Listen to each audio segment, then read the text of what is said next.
Well, they know what they're doing. I mean, they got this thing under control in the school system. The Common Core thing is great. No. You brought up the New York middle school that was instructing young female students, 13 and 14 years old, to come up and make out in front of the class. No.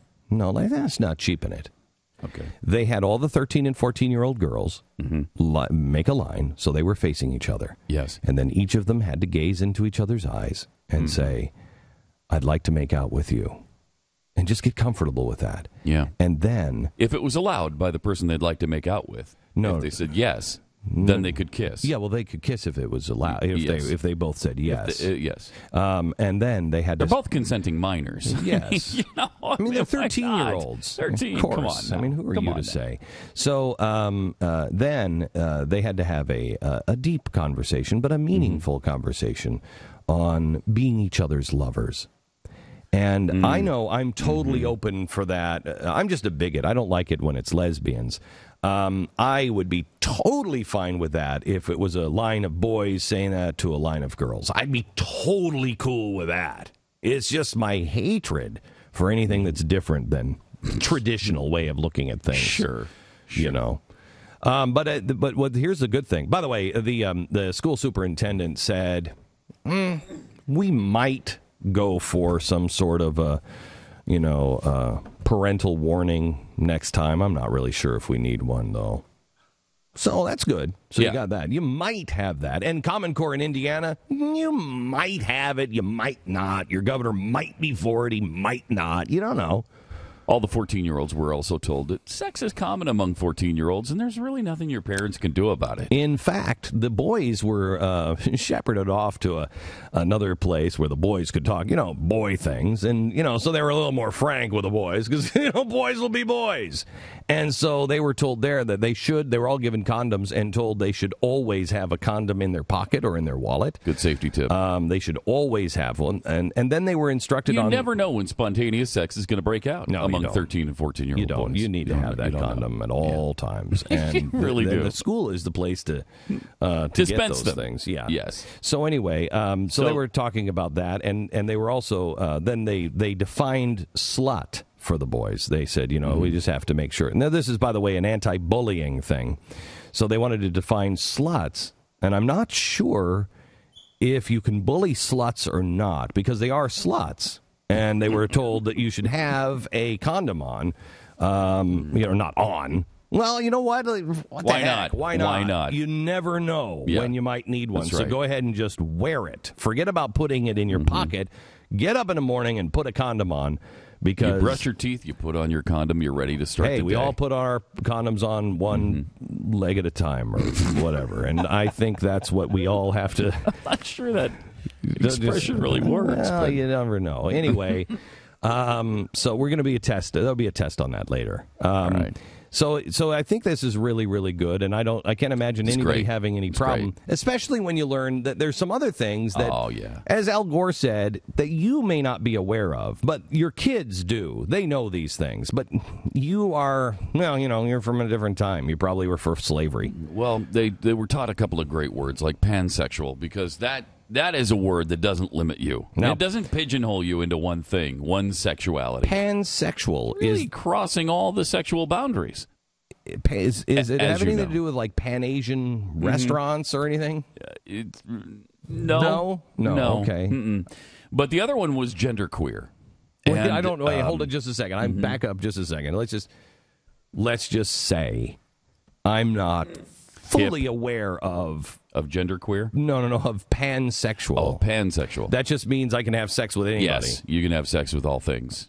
No, all Everything. things or all? I think all things. All sexes? I think all sexes and pretty much whatever. You're just all sexual. So I could look at that camera over there and say, that camera is looking pretty sexy. hot. Yeah, looking sexy. I'm looking. Well, look at the way it's dressed.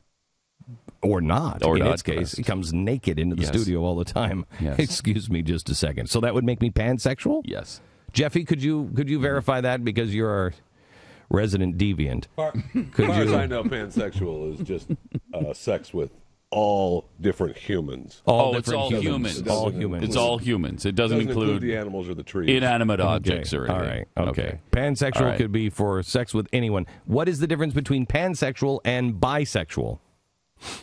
Because, see, bisexual would say there's two. There's male and female. Yeah, but well, if pansexual, that would mean that there's more than male and female. This may be where the other word comes in, Glenn, because there's genderqueer. Now, genderqueer, alternatively non-binary, is a catch-all category. Wait a minute. Hold it. Start again. Alternatively non-binary. Non-binary. So it means, let's translate this into different language. So there's another way than... No, non-binary would mean that there's not just two. Exactly. I'm about to explain that to you. All right. It's a catch-all category for gender identities other than man and woman, thus outside of the gender binary and cisnormativity. Cisnormativity. What is cisnormativity? That's a really good question. Jeffy, can you look up cisnormativity? Is that like I have a cyst, but my face has always looked that way? People who identify as genderqueer may think of themselves as one or more of the following. So you could think of yourself as one of the following or more. Having an overlap of or blurred lines between gender identity and sexual and romantic orientation. Okay, stop for a second. So that's just one category there? That's just one. Okay, so I have gender, if I have blurred line of... overlap or there's blurred lines between your gender identity. Okay, so I could, sometimes I feel like a woman, sometimes I feel like a man. You're like a Mounds and Almond Joy bar. Right. Okay. Sometimes you feel like a nut. Okay, sometimes you don't. Stop. Or I'll pull out the one leg at a time thing. Don't do it. All right, go ahead. Or you could fit into this category. Yes. Both man and woman. Both man and woman. Bigender, trigender, and pangender. Are we still on the first definition here? No, because this there is was the second. No, This go is back the to the second first category. because there was two parts of that. There was gender fluid, or there was gender. There where was I'm having an confused. overlap of or blurred lines between gender identity and sexual and romantic orientation. Okay, so that's two things. So gender identity is one. Sometimes I feel like I'm a man, sometimes I feel like a woman. And then separately, and this is where you can't say that you were born this way. This is just like, I feel like having sex with them.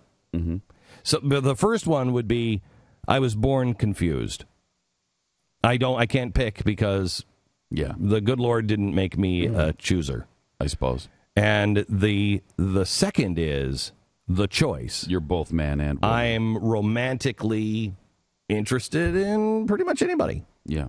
Right? Well, I mean, you can't stop love. Well, no, wait a minute. Hang on just a second. No, gender identity, though, that would be a transsexual. Eventually, in the end of that, it becomes transsexual, and that's not homosexuality. So you're talking about I'm confused and I could become a transsexual, it played out to the nth degree, or I could be, I'm homosexual, right? Which is not the same as having a gender, correct? A gender problem. Well, let's go through all the categories, and then let's try to sort it out. Okay. All right? Next. Because we're hung up on the very first category. The second category, again, is both man and woman. The third genderqueer category is neither man nor woman. So you could be both man and woman, or neither man nor woman. Then there is also... Wait, hold it. I hate to be a stickler here. But if you're neither man nor woman... Yeah. Then you're moving between... That could fall into this. Moving between genders. You're gender fluid. And then finally, there is third gender or other gendered. That includes those who do not place a name to their gender. So, God made two genders, but mankind, unsatisfied with that, I guess, has made a third. But is there maybe a even fourth and specific fifth body part that we are not aware of that introduces the third? Interesting question, and I'm not sure. I don't think they want to be categorized as any gender, so they're neither man nor woman. They're a third. Are they so deep in the closet from their shame of this new body part that only they have that we haven't been introduced to that body part? I don't know. Jeffy? We go to Resident Deviant Jeffy again. Those could be the blur people. The blur people. It could be the blur now, people. those blur people are not to be confused with those people who are fat. I'm sorry, Rubenesque, and you can only use I used to think that they would, CNN would blur the face of the fat person when they're doing hey, and coming up tomorrow, a whole week on what it's like to be fat. And then it'd just show these people who are walking with ice cream cones down the street, and they have to blur the faces because they didn't get a release. I used to think that that's what it was. It was a release. No. You would have to blur their face because they didn't get a release for them. No. I believe those are blur people. I believe people born with blurred faces. Yes, those are blur people. Right. It also could be a Saudi Arabian plot, of working on some sort of genetic thing where you're giving birth to people who are blurred because then they can't be identified through facial recognition technology, which apparently the DHS and the FBI do not have. Mm-hmm. Anyway, so you wouldn't worry about the blur people. But the Saudi Arabians, I think, are probably a little head on the blur people. Are they also blurred gender-wise? Are there body parts that are, other than the face, that are blurred? And maybe that's where they fall into the third gender or other gendered. There's a little blur there. This is the kind of stuff that they are teaching now your 14 and 15-year-olds. Or is it 13 and 14? 13 I'm sorry. That's right. This is making it a little older. 13 to 14-year-olds in New York, after the kids get that opportunity to talk about being each other's lovers. And kiss another girl in the class. It's great. It's good stuff. It's good stuff. Really I think we are on. Don't worry about it. It's fantastic. Kids will be kids. Mm-hmm. Could I ask you a question? Is it okay to hammer me because I'm white, Christian, male, straight? Is it okay? Because I just want to make sure. Because the hammering is going to come. Yes. Those who are teaching, non-bullying classes want you to make sure that people who declare themselves neither male nor female, and I would like to talk to the doctor that can explain that one scientifically, that you are born as, because let's break it down to an animal. We're all animals. When you look right down to it, take out the soul, we're all animals. I would love to talk to the doctor that can explain to me the animal that is neither male nor female. Please explain that human being to me. I'd love to see the charts. I'd love to see that one because I haven't met that. But that person is probably got honorary doctorates and everything else hanging on their wall. But you, on the other hand, well, thank goodness they're going to be able to teach your kids without you knowing about it, because you'd probably try to set your kids straight. But that's the kind of bigot you are.